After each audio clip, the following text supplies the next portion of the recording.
ভারতবর্ষে ভারতনগরের ততুল্লায় দীপান্বিতা কৃষ্ণার পক্ষ থেকে আরেকটা নতুন রেসিপির ভিডিওতে সবাইকে স্বাগত জানিয়ে আজকে তৈরি করছি একটা সুন্দর বাটার রেসিপি। এপার বাংলা ওপার বাংলা সব বাংলার মানুষেরই কিন্তু এটা ফেভারিট, সেটা হলো পোস্ত বাটা। একদম সুন্দর করে ঘরোয়া জিনিস দিয়ে পোস্ত বাটা একটু বানিয়ে দেখবেন, দুপুর বেলার খাওয়াটা গরম ভাতে একদম শান্তি করে তৃপ্তি করে খাবেন। তো চলে আসুন শুরু করি পোস্ত বাটা। একটা প্যান গরম করে নিয়ে তাতে দিয়ে দিচ্ছি সর্ষের তেল, 1 টেবিল স্পুন মতন সর্ষের তেল দিয়ে দিচ্ছি। সর্ষের তেলটা একটু গরম করে নেব। এবারে এখানে আমি একটা মিডিয়াম সাইজের পেঁয়াজ, গ্যাসের ফ্লেমটা একটু কমিয়ে দিলাম। মিডিয়াম সাইজের একটা পেঁয়াজকে বেশ পাতলা পাতলা করে ঝুড়ো ঝুড়ো করে কেটে নিয়েছি। পেঁয়াজটাকে একটু ভেজে নেব। পেঁয়াজটাকে আমি একদম লাল বেরেস্তার মতন কড়া করে ভাজবো না, একটু নরম করেই ভাজবো। তো তার জন্য 1 চিমটে মতন এখানে একটু নুন দিয়ে দিলাম। পেঁয়াজ এরমভাবে দেওয়া ছাড়া অনেকে কাঁচা পেঁয়াজ কুচিও ব্যবহার করে খেয়ে থাকেন, সেটাও ভালো লাগে।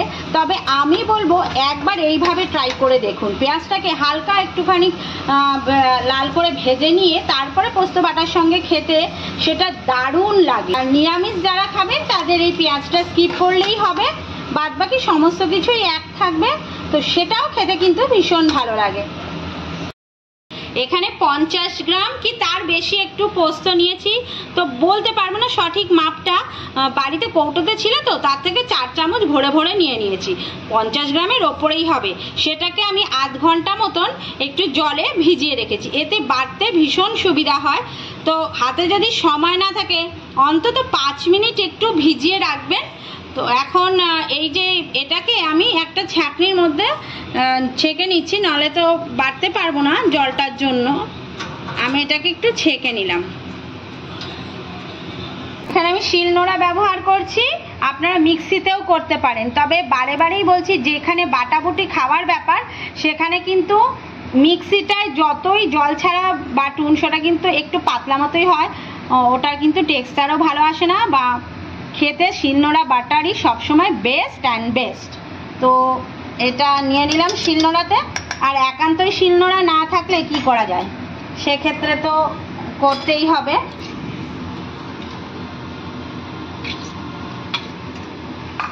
এটাকে বাটবো। দেখুন আমি যেহেতু পোস্তটা ভিজিয়ে রেখেছি তাই কত সুন্দর, খুব তাড়াতাড়ি এটা কিন্তু বেশ পেস্ট মতন মিহি মতন হয়ে যাচ্ছে। এটাকে বেটে নেব সুন্দর করে।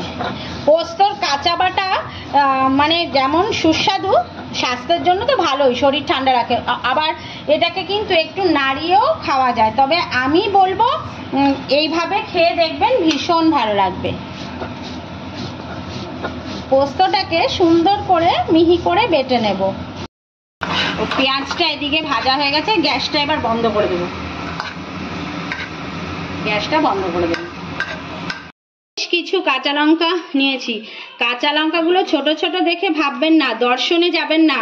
এগুলো হচ্ছে ওরকম ওই যে ছোটা প্যাকেট বাড়া ধামাকা এইরকম। এগুলো কিন্তু সাংঘাতিক ঝাল। আমরাও প্রথমে ভেবেছিলাম এত ছোট কাঁচা লঙ্কা, তো যেহেতু পোস্ত বাটা একটু ঝাল ঝাল খাবো, তো আপনারা আপনাদের যেরকম ঝাল খান সেইভাবেই দিতে পারেন। আমি একটু বেশি ঝাল পছন্দ করি গরম ভাতে। আহা, এরম পোস্ত বাটা যদি থাকে তাহলে বুঝি আর কিছুই লাগে না। আমার তো লাগে না, আপনাদের লাগে কিনা জানাবেন। এটাকে সুন্দর করে মিহি করে বেটে নেব।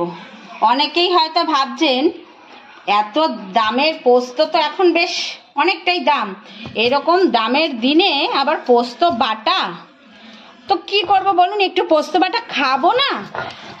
মাসে না হয় একবারই খেলেন, আর যেদিন পোস্তটা বাটা খেলেন সেদিন না হয় মাছ মাংস ডিম আর খেলেন না। দেখবেন এরম পোস্ত বাটা যদি গরম ভাতে পান তাহলে মাছ মাংস ডিম এমনিই লাগবে না, ভুলে যাবেন। দামের কথাও ভুলে যাবেন আর মাছ মাংস ডিমের কথাও ভুলে যাবেন গরম ভাতে যদি এরম পোস্ত বাটা খান। তো পোস্তটা কাঁচা লঙ্কাটা দারুণ সুন্দর মিহি করে এখানে বেটে নেব শিলনোড়া। আর শিলনোড়ার বাটার ওপরে তো কোনো বাটাই হয় না।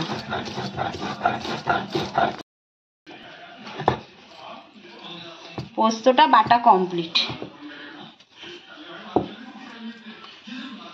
আমি হাত দিয়েই টানছি, এই যে পোস্তটা খুব সুন্দর মিহি হয়েছে।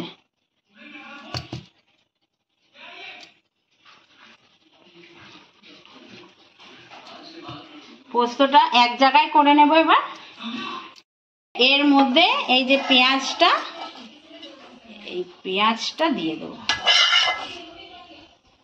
পেঁয়াজ ভাজার তেলটা এখানে দেবো না, আমি কাঁচা সর্ষের তেল দেবো। এই যে আমি তেলটাকে আলাদা করে নিয়েছি, এই যে তেলটা, আর এই যে পেঁয়াজটাকে আলাদা করে নিয়েছি। পেঁয়াজ ভাজা টুকুনি দেবো আমি, এর তেলটা কিন্তু এখানে দেবো না। দেব স্বাদ মতো নুন,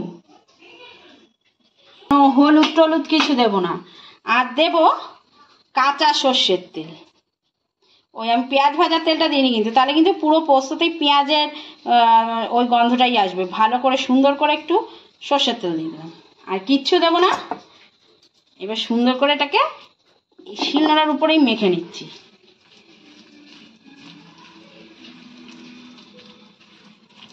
কিরকম লাগছে দেখে মনে হচ্ছে না? আমাদের আমরাও আজকে একটু তাহলে গরম ভাতে এরকম সুন্দর পোস্ত বাটা খাই।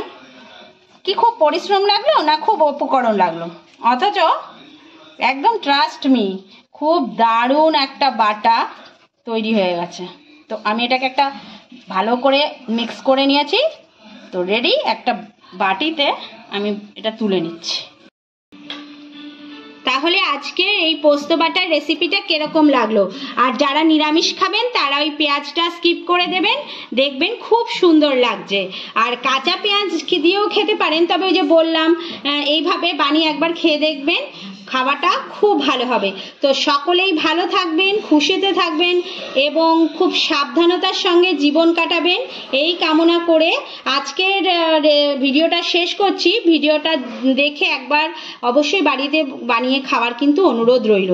আর আমাদের আজকে যদি ভিডিওটা ভালো লেগে থাকে মনের মণিকোঠায়, তাহলে কিন্তু অবশ্যই লাইক করবেন, বন্ধু বান্ধবের সঙ্গে শেয়ার করবেন।